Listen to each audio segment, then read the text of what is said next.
ಪರಿವಾರ ಸೇವಾ ಟ್ರಸ್ಟ್ ಮತ್ತು ಶ್ರೀನಿವಾಸ ಕಲ್ಯಾಣೋತ್ಸವ ಸಮಿತಿ ಇದರ ಸಾರಥ್ಯದಲ್ಲಿ ಮಹತೋಬಾರ ಶ್ರೀ ಮಹಾಲಿಂಗೇಶ್ವರ ದೇವಸ್ಥಾನದ ದೇವರ ಮಾರು ಗದ್ದಿಗೆಯಲ್ಲಿ ನವೆಂಬರ್ 29 ಮತ್ತು 30ರಂದು ನಡೆಯುವ 3ನೇ ವರ್ಷದ ಶ್ರೀನಿವಾಸ ಕಲ್ಯಾಣೋತ್ಸವದ ಅಂಗವಾಗಿ ಹಸಿರು ವಾಣಿ ಹೊರೆಕಾಣಿಕೆ ಮೆರವಣಿಗೆ ವೈಭವದಿಂದ ನಡೆದಿದೆ.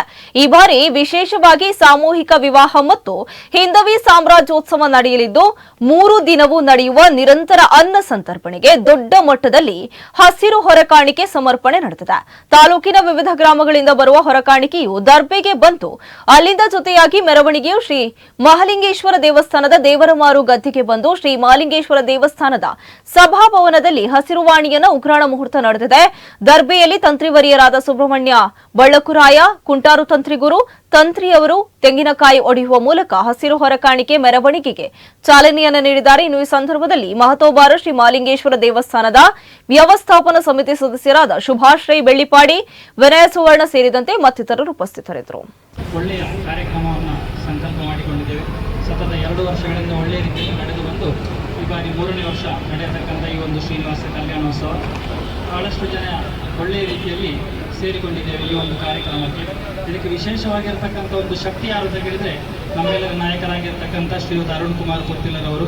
ಅವರು ಮಾಡತಕ್ಕಂಥ ಈ ಒಂದು ಧಾರ್ಮಿಕ ಕಾರ್ಯಕ್ರಮದ ಬೆನ್ನೆಲುಬಾಗಿ ನಾವು ನಿಲ್ಲಬೇಕಾದ್ದು ಧಾರ್ಮಿಕ ವೃತ್ತಿಯಲ್ಲಿ ತೊಡಗಿಸಿಕೊಂಡ ನಮ್ಮ ಆದ್ಯ ಕರ್ತವ್ಯ. ಯಾಕಂತ ಹೇಳಿದರೆ ಧಾರ್ಮಿಕವಾಗಿ ಒಂದು ಕಾರ್ಯಕ್ರಮವನ್ನು ಮಾಡಬೇಕು ಅಂತಾದರೆ ಈ ರೀತಿಯ ಎಲ್ಲ ವ್ಯವಸ್ಥೆಗಳನ್ನು ಒದಗಿ ಬಂದರೆ ಮಾತ್ರ ಈ ರೀತಿಯಾಗಿ ನಮಗೊಂದು ಕಾರ್ಯಕ್ರಮವನ್ನು ಮಾಡಲಿಕ್ಕಿರುವಂಥ ವೇದಿಕೆ ಸಿಗ್ತದೆ. ಆಗ ಧಾರ್ಮಿಕವಾಗಿ ನಮ್ಮ ಆಚರಣೆಗಳು ಎಲ್ಲಿ ನಡೆಯಬೇಕು ಅಂತ ಹೇಳಿದರೆ ಅದಕ್ಕೆ ನಮ್ಮ ಈ ಹಿಂದೂ ಸಂಸ್ಕೃತಿಗೆ ಉಳಿದರೆ ಮಾತ್ರ ಈ ರೀತಿಯ ಧಾರ್ಮಿಕ ಕಾರ್ಯಕ್ರಮಗಳನ್ನು ನಮಗೆ ಮಾಡಲಿಕ್ಕಿರುವ. ಶ್ರೀನಿವಾಸ ದೇವರನ್ನು ನೋಡಬೇಕಾದ್ರೆ ವಿಶ್ವದಿಂದ ಜನರು ಅಲ್ಲಿ ಹೋಗ್ತಾರೆ. ಆದರೆ ಅವರ ದರ್ಶನ ನಮಗೆ ಇಲ್ಲಿ ಬಂದು ಆ ತಿರುಪತಿ ಶ್ರೀನಿವಾಸ ದೇವರ ದರ್ಶನ ನಮ್ಮ ಹತ್ತಿರ ಬಂದು ನಮಗೆ ಕೊಡ್ತಾರೆ ಅಂತಾದರೆ ಅದನ್ನು ಒದಗಿಸಿಕೊಟ್ಟಂತಹ ಈ ಒಂದು ಪರಿವಾರ ಸಮಾಜ ಎಲ್ಲ ಸೇರಿಕೊಂಡು ನಮಗೆ ಅವಕಾಶ ಮಾಡಿಕೊಟ್ಟಿದ್ದಾರೆ. ಅದಕ್ಕೆ ನಮ್ಮೆಲ್ಲ ಸಹಕಾರ ಅಗತ್ಯ. ನಮ್ಮಿಂದ ಏನಂದರೆ ತನು ಮನ ಧನ ಅಷ್ಟೇ ಕೊಡ್ಬೋದು, ಬಾಕಿಯೆಲ್ಲ ವ್ಯವಸ್ಥೆ ಅವರು ಮಾಡ್ತಾ ಇದ್ದಾರೆ.